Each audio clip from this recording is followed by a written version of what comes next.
बाबर आज़म के ऊपर फिर कई वीडियोस बनती हुई नज़र आ रही हैं।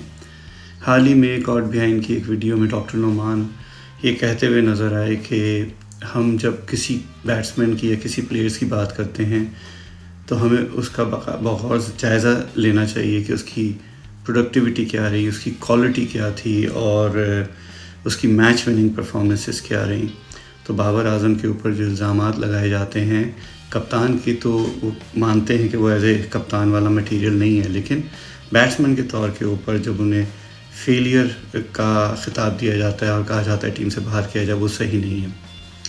इस तरह की उन्होंने बहुत सारी बातें की। तो फिर जब इस तरह की बातें कोई ऐसा एनालिस्ट करता है जिसे हम लोग फॉलो करते हैं, तो हम सोचने पे ये मजबूर हो जाते हैं कि आखिर वो क्या रीज़न है जिनकी वजह से ये बातें हो रही हैं। वो भी राशिद लतीफ़ जैसे एनालिस्ट जो हैं, वो उनका ये कहना कि बाबर आज़म पाकिस्तान क्रिकेट हिस्ट्री के बहुत बड़े बैट्समैन हैं, सबसे अच्छे बैट्समैन हैं। तो क्या रीज़न है? अब मैं ज़रा थोड़ा सा पीछे जाता हूँ। हमने इतनी क्रिकेट तो नहीं खेली जितनी ये राशिद लतीफ़ खेलते रहे हैं, लेकिन हाँ, हमने जितना फॉलो किया है क्रिकेट को, उसके हिसाब से जो हमें समझ में आता है कि बाबर और रिजवान ने T20 के अंदर जब ओपनिंग शुरू की थी तो उसका बहाना ये था कि हमारे ओपनर्स जो हैं वो फेल हो रहे हैं और वो रन्स नहीं कर रहे हैं। लेकिन हम एक बात को भूल जाते हैं कि जब उन्होंने स्टार्ट किया था तो उनकी T20 की ओपनिंग में स्ट्राइक रेट का बहुत ज़्यादा प्रॉब्लम आ रहा था, और उस प्रॉब्लम की वजह से जो बड़ी टीमें होती थी वो आपसे जीत जाती थी, और जो छोटी टीमें होती थी वो आपकी जो बॉलिंग थी उसके आगे ढेर हो जाती थी और पाकिस्तान मैच जीत जाता था। एक तो ये था। दूसरा, जो फ्लैट विकेटें थी वहाँ पर आप रन्स कर लेते थे क्योंकि वहाँ बॉल ना टर्न होता था, ना स्विंग होता था, ना मैच फंसता था, तो आप कामयाब नज़र आते थे।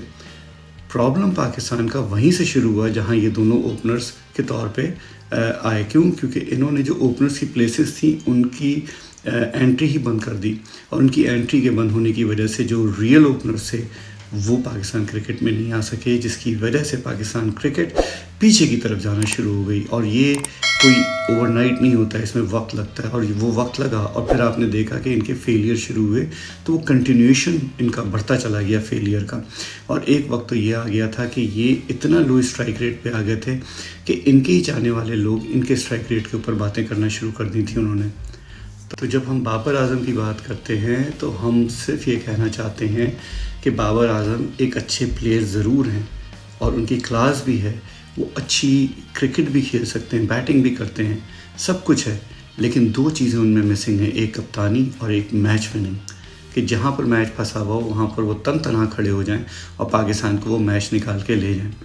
हमारा सिर्फ कहना ये है कि बाबर आज़म जो फेल होते चले जा रहे हैं मुसलसिल 12-13 इनिंग से, और जो ज़हीर अब्बास ने ये मेंशन भी किया है, जो पुरानी लास्ट वीडियो में मैंने जिक्र भी किया था, उनका सिर्फ कहना ये है कि भाई आपकी जो गलतियां हैं आप उनको सुधारो, आप टेस्ट क्रिकेट से थोड़ा सा ब्रेक लो, जाके अपनी गलतियों को मुकम्मल तौर पे उनको ख़त्म करो और फिर परफॉर्म करके वापस टीम में। और ये कोई बाबर आज़म नहीं, ये सारे क्रिकेटर्स दुनिया के ऐसे ही करते हैं।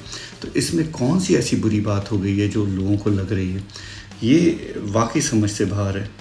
अच्छा, जब हम बात करते हैं कि अक्सर के इनके स्टैट्स बहुत अच्छे हैं, जो कि राशिद लतीफ़ ने दिखाए भी कि बड़े ज़बरदस्त स्टैट्स थे एज ए कैप्टन, और बगैर कप्तानी के कोई 60%, कोई 50 एवरेज, उनका 60 ओवर एवरेज था, कहीं 40 प्लस था।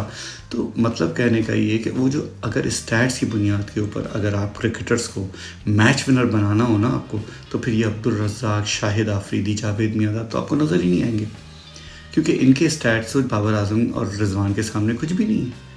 तो ये लोग तो एशियन ब्रैडमैन भी बनेंगे, और यही लोग जो हैं गैरी सोबर्स भी बनेंगे, यही बाइकॉट भी बनेंगे, यही आपके सुनील गावस्कर बनेंगे और तेंदुलकर बनेंगे।